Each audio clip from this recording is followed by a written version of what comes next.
आप देख रहे हैं केबीपी न्यूज राजस्थान। कृषि विज्ञान प्रशिक्षण केंद्र में आज शिविर लगाया गया है। इस शिविर में हमारे यहाँ कृषि अधिकारी है कुलडिया जी, उनसे ही बात करते हैं। सर, आज शिविर में क्या क्या जानकारियां विशेष रूप से सर, आज जो national mission on edible oil seed, tree based oil seed पर आधारित कृषि प्रशिक्षण का आयोजन करवाया गया पशु विज्ञान केंद्र सूरतगढ़ में, जिसमें किसानों को ट्री बेस्ड ऑयल सीड, जिसमें जोजोबा, रतन जोत, जैतून और जेट्रोपा, करंज और नीम, इस पर आधारित अगर किसान भाई कोई 4 हेक्टेयर में पौधारोपण करना चाहता है तो उस पे अलग अलग करंज पे अलग अलग सब्सिडी है। जैसे नीम पे 4 हेक्टेयर की 70,000 रुपये तक की सब्सिडी है। अगर जैतून का वो पौधारोपण करता है तो 200 पौधों पर 48,000 रुपये तक की सब्सिडी है, गवर्नमेंट के द्वारा दी जाती है। पौधारोपण को बढ़ावा देने के लिए और किसान की इनकम में वृद्धि हो, तो आज की जो परंपरागत खेती है उसके साथ साथ ये तिलहन जनित जो वृक्ष है उनकी भी अगर खेती किसान भाई करे तो उससे भी उसका बायो प्रोडक्ट यानी कि बहुत सारे उसके मेडिसिनल वैल्यू के यूज होते हैं। जैसे जेट्रोपा की बात करें तो जेट्रोपा आज के टाइम में बायोडीजल के रूप में फेमस है। और बायोडीजल इसके अलावा कैंसर जनित कैंसर के इलाज में उपयोग होने वाली जो भी औषधियाँ है, दवाइयाँ हैं, उनके निर्माण में भी जेट्रोपा के तेल का इस्तेमाल होता है। प्रसाधन के रूप में सर्पदंश के इलाज में, यानी मल्टीपर्पज यूज वाले जो ऐसे वृक्ष है जिसका पौधारोपण करके किसान भाई इनकम भी कमा सकता है उनके तेल का प्रोडक्शन करके। और तेल निकालने के लिए जो भी उपकरण उसके लिए इस्तेमाल होंगे उसमें भी गवर्नमेंट के द्वारा है ना वो सब्सिडी अलग अलग पौधों के हिसाब से दे है। सर, तो इन सब की जानकारी ये हमारी जलवायु है श्रीगंगानगर जिले की, वो जलवायु इन पौधों के लिए क्या अनुकूल है सर? बिल्कुल सर, जो भी जेट्रोपा, रतन जोत और जैतून, ये जो पौधे हैं, नीम है, नीम अपने इस क्लाइमेट के हिसाब से बिल्कुल सूटेबल है। और ये सारे के सारे जो रतन जोत, जैतून पौधे हैं, इनका यहाँ पे पैदावार भी अच्छी होगी और उत्पादन भी अच्छा मिलेगा। बिल्कुल वातावरणीय कारक है वो बिल्कुल फेवरेबल है। यहाँ की मिट्टी है वो भी उपजाऊ है, उसमें भी उपजाऊपन है, वो भी पौधारोपण और नर्सरी निर्माण में और उसकी वृद्धि और विस्तार के लिए पौधे में इसी प्रकार की अड़चन नहीं डालती। सर, किसानों की लगातार पानी की दिक्कत आ रही है, क्या ये पानी के किस प्रकार की बिल्कुल ये इनमें है ना बढ़वार के समय स्टार्टिंग में 1-2 साल में इनका रेगुलर ड्रिप सिस्टम के माध्यम से पौधों को सिंचाई देने की प्रावधान है। अगर ड्रिप मैं बताता हूँ, अगर प्रतिदिन एक ड्रिप के माध्यम से 10 से 12 लीटर पानी है वो निकलता है। इतनी पूर्ति अगर पौधों को हो जाए तो ये पानी की बहुत कम मात्रा है। और ड्रिप से तो पानी की खपत भी कम होगी और डायरेक्ट जड़ों को पौधों को मतलब पानी मिलेगा, तो पानी की जल बचत भी होगी।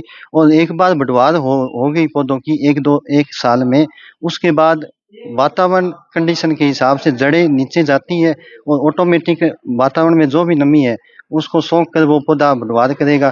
3 से 4 साल तक में अच्छी वृद्धि ले लेगा, उसके बाद उसको रेगुलर पानी देने की आवश्यकता नहीं है। धन्यवाद सर। मैं कुछ यहाँ किसान भी पहुंचे हैं, उन किसानों से भी बात करूँगा। सर, आज आपने शिविर में भाग लिया, तो शिविर में आपने क्या विशेष रूप से रुचि लेके आपने सीखा? मैं किसान कवि रिडमाल सिंह राठौड़, गांव उमरपुरा जाटान, और मैं बीटीटी आत्मा के अंदर भूतपूर्व का अध्यक्ष रहा हूँ।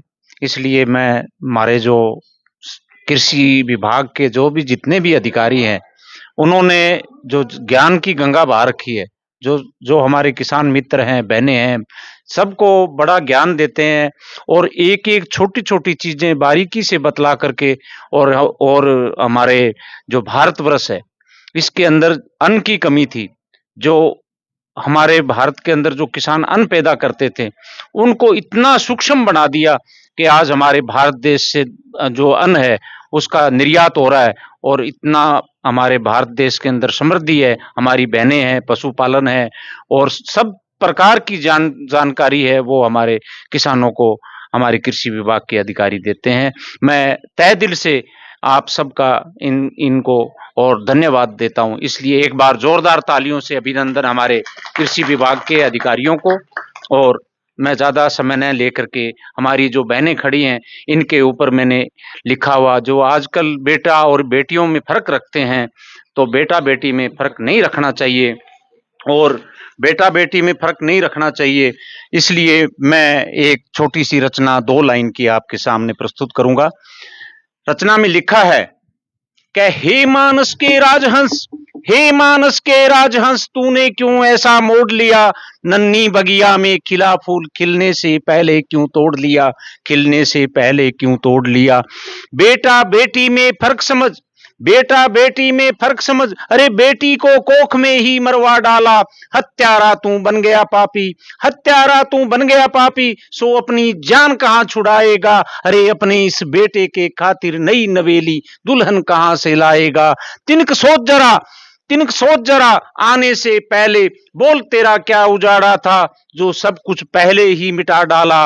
नन्ही बगिया में खिला फूल खिलने से पहले मिटा डाला। हे मानस के राजहंस, हे मानस के राजहंस तूने क्यों ऐसा मोड़ लिया, नन्ही बगिया में खिला फूल खिलने से पहले क्यों तोड़ लिया, खिलने से पहले क्यों तोड़ लिया। इन्हीं शब्दों के साथ मैं सबका आभार, हमारे कृषि विभाग के अधिकारियों को, सबको मेरी तरफ से जय श्री राम, जय हिंद, जय भारत, जय जय राजस्थान।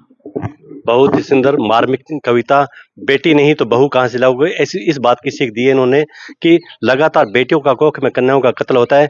इस कन्याओं को बचाने के लिए भी इस कृषि मेले में बड़ी सीख दी गई है। कुछ बहनें भी मेरे साथ खड़ी हैं, उनसे भी बात कराएंगे। आज आपने मेले में क्या सीखा?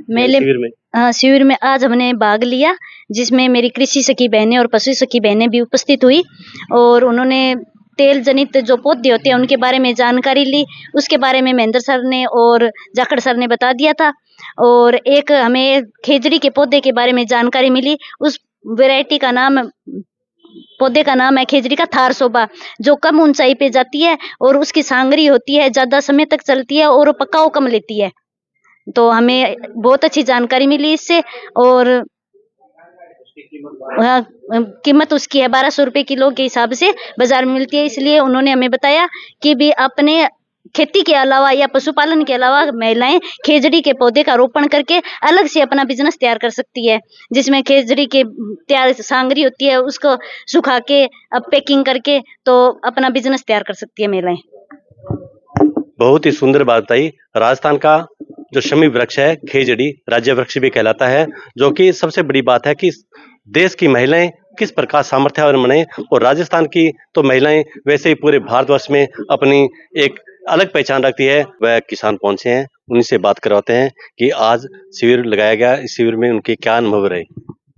जी, ये जो शिविर लगाया गया इनमें हमारा अनुभव ये रहा कि इसमें एक तो जो मंगला योजना चल रही है सरकार की, जो राज्य सरकार द्वारा संचालित है राजस्थान में, उसमें जो पशुओं का फ्री बीमा की योजना जो चल रही है उसके बारे में हमें जानकारी मिली है और अच्छे वक्ताओं ने यहाँ पर जो वक्तव्य दिया है उनके बारे में हमें जानकारी मिली है कि वो फ्री बीमा करवा सकते हैं जो भी पशुपालक है, किसान है, जिसमें 10 भेड़ और 10 बकरियों को एक यूनिट माना जाएगा, एक कैमल को 1 यूनिट माना जाएगा तथा 4 जो गाय है या भैंस है इनको यूनिट माना जाएगा और इनका वो बीमा वो फ्री किया जाएगा। और मंगला योजना के तहत इनका बीमा किया जाएगा 40,000 रुपये पर पशु के ऊपर इसका बीमा है जो बनता है वो किया जाएगा। इसके अतिरिक्त जो पशुओं फसलों के बारे में जानकारी मिली है, जो जैविक खेती है उसके बारे में, जैसे कि हम कंपोस्ट है, वर्मिंग कंपोस्ट है, उसके बारे में जानकारी दी गई है कि किस तरह से हम वो खाद वो तैयार कर सकते हैं और किस तरह से हम उसका उपयोग कर सकते हैं। ज़्यादा से ज़्यादा जैविक खेती के बारे में जानकारी दी गई है यहाँ पर वक्ताओं द्वारा तथा कृषि विशेषज्ञों द्वारा हमें इसके बारे में अनुभव बताया गया अच्छा खासा। आप एक युवा है और आने वाली जो पीढ़ी है जो देख रहे हैं कि विकसित भारत की बात चल रही है कहीं देश में, तो मतलब आज का युवा और मतलब अपने परंपरागत है जो अपने पशुपालक है, उनमें क्या फर्क देखते हैं आप? जी, आज का जो युवा है, युवाओं की तो बात करें वैसे तो युवा तो आजकल नशे में डूब चुका है, उसकी तो कोई वो बात करने की ज़रूरत नहीं है। लेकिन अगर पशुपालक है वो पशुओं में जो बीमारियां आ रही है तरह तरह की, जैसे थनों की बीमारी है, लंपी की बीमारी है, इन बीमारियों का जो इलाज है वो सुलभ और सस्ता कैसे हम वो प्राप्त कर सकते हैं और कैसे हम 1962 के तहत और जो भी जो टोल फ्री नंबर सरकार द्वारा संचालित किए गए हैं, जारी किए गए हैं, उनके द्वारा हम कर सकते हैं। उन पर कॉल करके हम फ्री इलाज करवा सकते हैं पशुओं का और बस यही सब कुछ बताया गया है। तो इसको अपने अर्थ से कैसे जोड़े होंगे, यानी आज युवा जो नौकरियों की तरफ भाग रहा है और पशुपालन नौकरी से आप कैसे जोड़ सकते हैं? अच्छा, नौकरी की बात ये है कि नौकरियां तो लगभग आज के समय में समाप्त हो चुकी है। नौकरियों की तो वो बात ही नहीं है कि नौकरी आज रही है। और पशुओं में वो नौकरी से ज़्यादा इनकम है, वो देखने को मिल सकती है। आज के टाइम में अगर कोई 4 पशु है, 10 लीटर अगर प्रति वो गाय अगर दूध देती है, तो आज 35 से 50 रुपए पर लीटर के हिसाब से जो उसकी इनकम अगर जोड़ी जाए, तो भी मान लो 500 रुपए पर पशु की जाती है, तो 2000 रुपए तक अगर पर डे, यानी कि पर डे पर अगर 2000 रुपए कमाता है कोई, तो अगर 60,000 रुपए महीने का कमा सकता है। तो इस तरह से जो जो युवा भटक चुके हैं, जो नौकरी नहीं लगे हैं, या जो कुछ ये सोच के बैठ गए हैं जी करनी है तो नौकरी करनी है, तो उनके लिए यही संदेश देना चाहते हैं कि जी ज़्यादा से ज़्यादा अगर नौकरी के पीछे ना भागें, वो अगर किसी तरह से स्वयं का भी जो बिजनेस है वो शुरू कर सकते हैं। पशुपालन कोई वो नहीं है कि जी कोई अच्छा ही बिजनेस है, कोई बेकार बिजनेस नहीं है। पशुपालन का अच्छा बिजनेस है, इसमें अच्छी खासी इनकम भी है। आप कहाँ से हैं, क्या नाम है? जी, मेरा नाम अनिल कुमार है। मैं जैसा भट्टी ग्राम पंचायत एटा से आज इस प्रशिक्षण सेवा केंद्र है जो इसमें पढ़ा रहा हूँ। ये प्रशिक्षण शिविर में पहुंचे हैं। देखो ग्रामीण युवा है, कितनी ललक है जीवन में आगे बढ़ने की। 60,000 रुपए प्रति महीने की औसत इनकम कमाने की बात कर रहे हैं, जो कि आज के युवाओं में लगभग नौकरी की ओर कैरियर बढ़ता जा रहा है। इस कैरियर को धक्का मारते हुए आगे बढ़ने की सोच रहे हैं और देश के विकास में अपना योगदान देने की सोच रहे हैं। प्रेम सिंह। अच्छा, तो आज कैंप में आए हो, आपको क्या जानकारी मिली?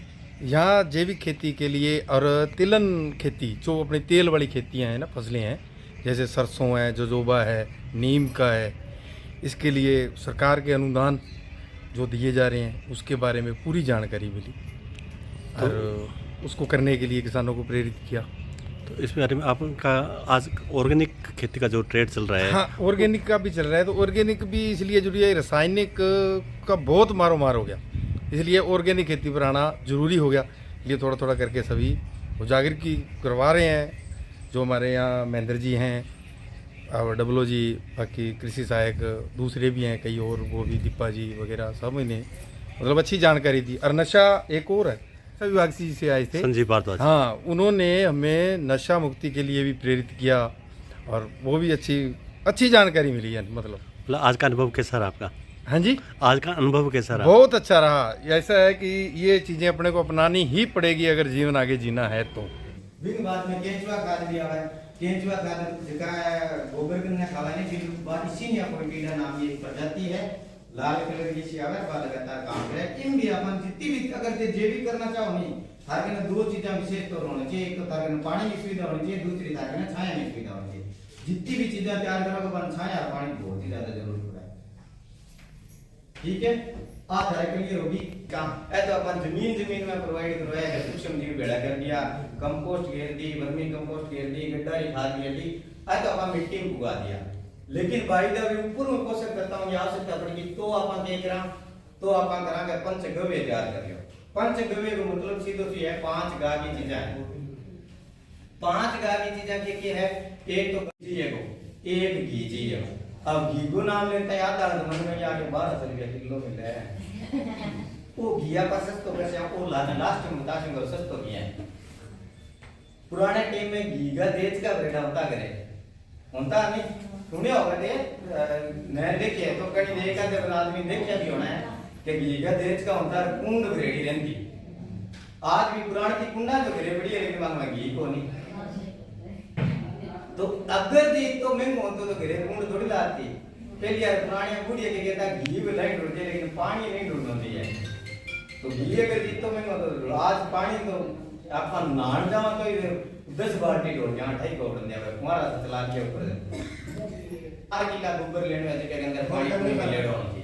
नोट कर लो आपको 4 किलो का गोबर लेने के अंदर यहाँ हर प्रकार नशो है वो हर परिवार ने खत्म करने वाले। यहाँ पर आजकल सूखा नशा है, चिट्टा वगैरह है या समेत है, इनके भी बहुत सारे अपने केस देखते हैं पोस्ट वगैरह, तो इनका भी अब प्रभाव है युवा पीढ़ी पर देखने को मिल रहा है। और बड़े बड़े खानदानी रईस परिवार है वो भी नशे के चक्कर में बर्बाद हो गए, जमीनें बिक गई, मकान बिक गया, सब कुछ। मतलब उनके युवा घर में भी युवा मतलब बच्चे की मौत हो गई नशे के चक्कर में। हमारे बीच में संजीव जी भारद्वाज जी आए हैं, शिक्षा विभाग को स्वीकार करते हुए प्रतिज्ञा करते हैं कि अपने प्रदेश को नशा मुक्त बनाने के लिए न केवल स्वयं को, समुदाय को और मित्रों को भी नशे से मुक्त कराएंगे। नशा मुक्त प्रदेश बनाने के लिए मैं हर संभव प्रयास करने का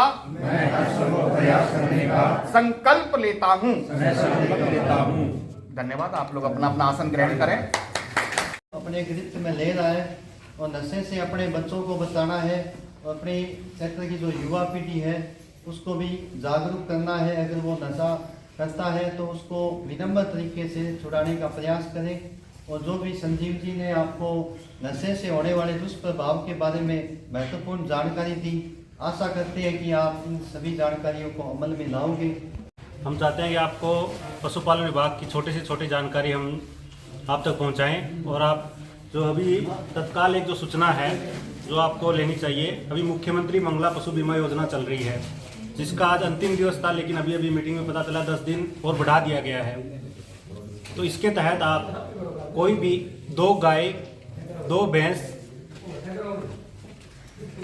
मुख्यमंत्री मंगला बीमा योजना के तहत आप कोई भी 2 गाय 2 भैंस या 10 बकरी 10 भेड़ 1 ऊंट का बीमा करवा सकते हैं। इसके लिए अभी रजिस्ट्रेशन प्रक्रिया चल रही है जिसकी अंतिम तिथि 10 दिवस बढ़ा के आगामी 21 फरवरी कर दी गई है। इसके लिए आपको कुछ नहीं करना, सिंपल सा किसी भी ई मित्र पे जाके आपको मुख्यमंत्री मंगला बीमा का नाम लेना है और रजिस्ट्रेशन हो जाएगा। इसके लिए जो आवश्यक चीज़ है वो कान के अंदर कुड़की जिसको टैग बोलते हैं 12 अक्षर का, वो ज़रूरी है। अगर आपके पशु के वो टैग या कुड़की नहीं है तो आप किसी भी नज़दीकी पशु चिकित्सा जो संस्थान है, उपकेंद्र है, हॉस्पिटल है, आप उससे जाके वो टैग लगवा सकते हैं। इसके अलावा हमारे विभाग द्वारा टीकाकरण के निःशुल्क किया जाता है जिसको हम खुरपका मुँह पका बोलते हैं, गलघंटू रोग बोलते हैं। उनका टीकाकरण सरकार द्वारा निःशुल्क किया जाता है। तो आप सभी से निवेदन है, जब भी हमारे कर्मचारी जो पशुधन सहायक निरीक्षक हैं वो आपके घर पे जब भी टीकाकरण करने आते हैं तो आप टीका लगवाएं। उस टीके से किसी भी प्रकार की दूध की कमी नहीं होती है, किसी भी प्रकार का गर्भपात नहीं होता है। इसके अलावा जो निःशुल्क गर्भदान किया जा रहा है, आप जो AI के लिए 300-500 रुपये दे रहे हैं उसकी जरूरत नहीं है। आप किसी भी पशु संस्थान से कांटेक्ट करके निःशुल्क आप कृत्रिम गर्भाधान करवा सकते हैं। कृत्रिम गर्भाधान जो है उससे आपका पशु जो है बांझपन की बीमारी है उसका भी निदान मिलता है उससे। उसके अलावा जो ऊंट के जो है उष्ट विकास संरक्षण योजना के तहत सरकार आपको 20,000 राशि की अनुदान देती है। अगर आप ऊंट है आपके पास और वो ब्याह रही है तो उसके आपको हर बयान पे 20,000 रुपये की सहायता राशि दी जा रही है। इसके अलावा सबसे एक इमरजेंसी जो आपके पास कभी भी कोई भी पशु बीमार होता है आपके घर पे, अगर आपको लगता है कि आपके साथियों की सुविधा पशुपालक घर पे आए डॉक्टर जो हैं आपके, इसके लिए आपको 1962 पे फ़ोन करना है। नंबर लिख लीजिए 1962-1962।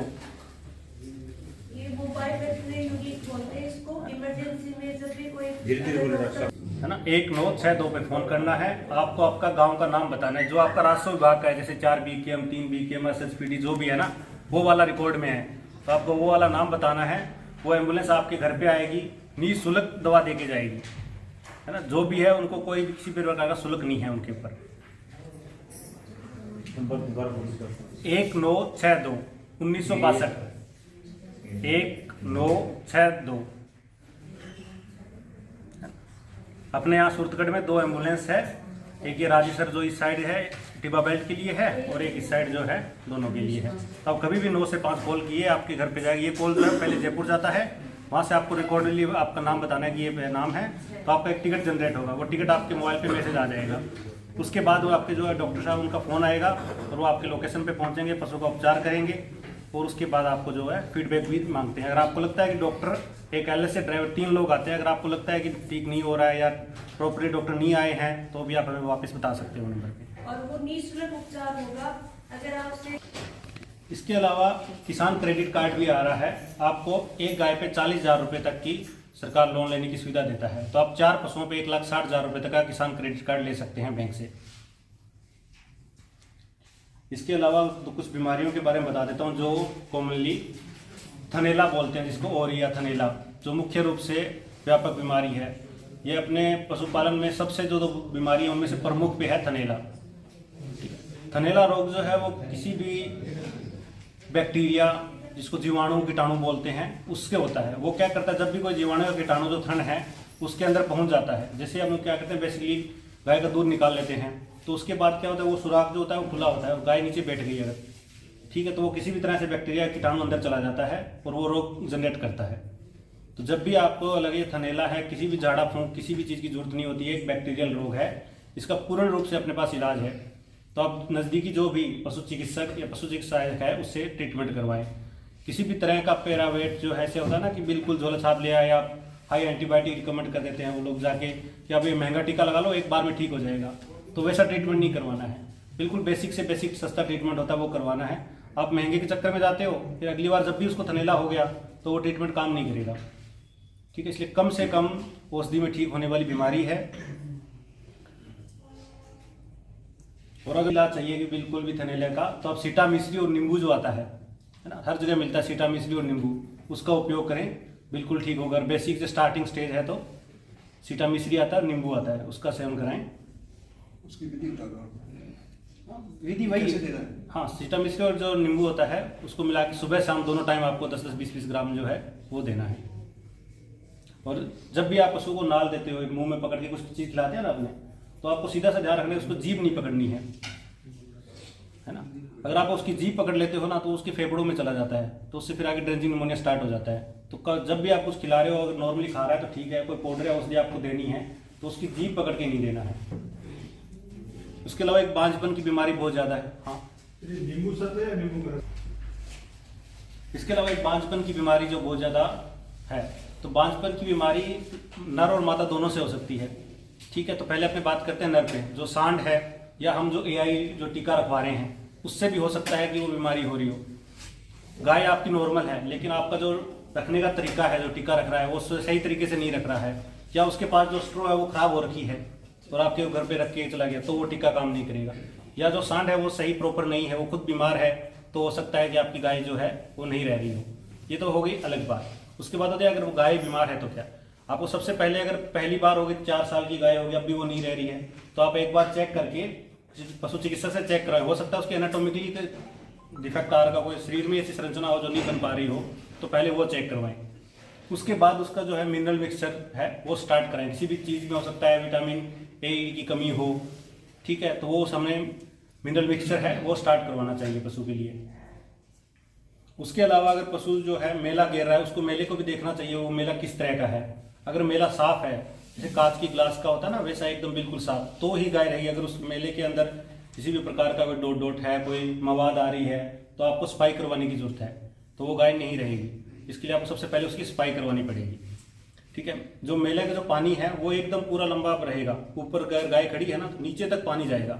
अगर वो बहुत ज़्यादा पतला है तो भी गाय नहीं रहेगी ना, बिल्कुल ऐसे गाढ़ा रहेगा, ऊपर से नीचे तक गिरेगा, तब हम कहेंगे कि वो प्रॉपर वो ताव में है, हीट में है।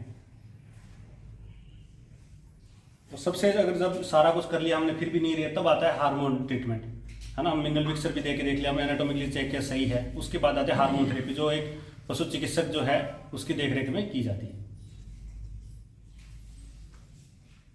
ठीक है, और आपका एक दूसरे का विचार साझा करने वाला कार्य हो रहा है। आप नहीं करते कि जी मैं बताइए या हमारा दूसरा वक्ता बताइए कि को जाना पड़ेगा, सब जाना है, पर दिन आपको कई बार की विचार जब भी को करो और ठीक है।